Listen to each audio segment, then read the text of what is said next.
Well, China actually spent about $56 billion last year on wind, solar, and other renewable energy projects, which accounted for about 61% of the entire investment in developing countries.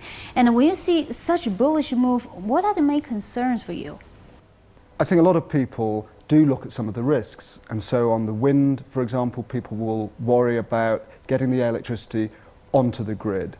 And when it comes for solar, a lot of people will have seen that some solar companies in China have gone bankrupt, and they worry about the solar industry there. And both of those are issues that need to be addressed, but I think they are being addressed. As you say, what we should not forget is what China has done in terms of renewable energy is of global significance. It is not just the biggest developing investor in renewables, it's the largest investor in renewables in the world, and it has driven down the cost of renewables, including solar, to such a huge extent that it has revolutionized the global market in renewable energy.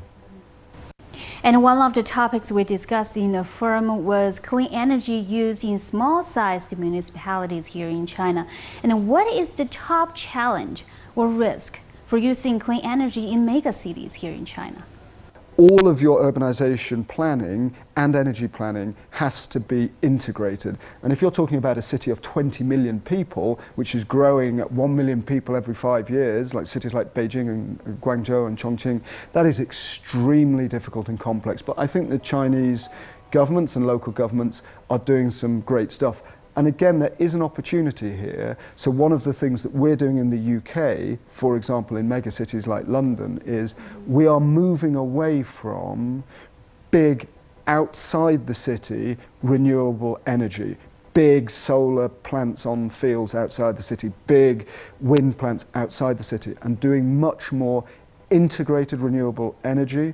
And again, all of this work that we're doing in the UK is often in partnership with Chinese companies, because it's Chinese companies that are providing the cheapest and most efficient solar PV in the world.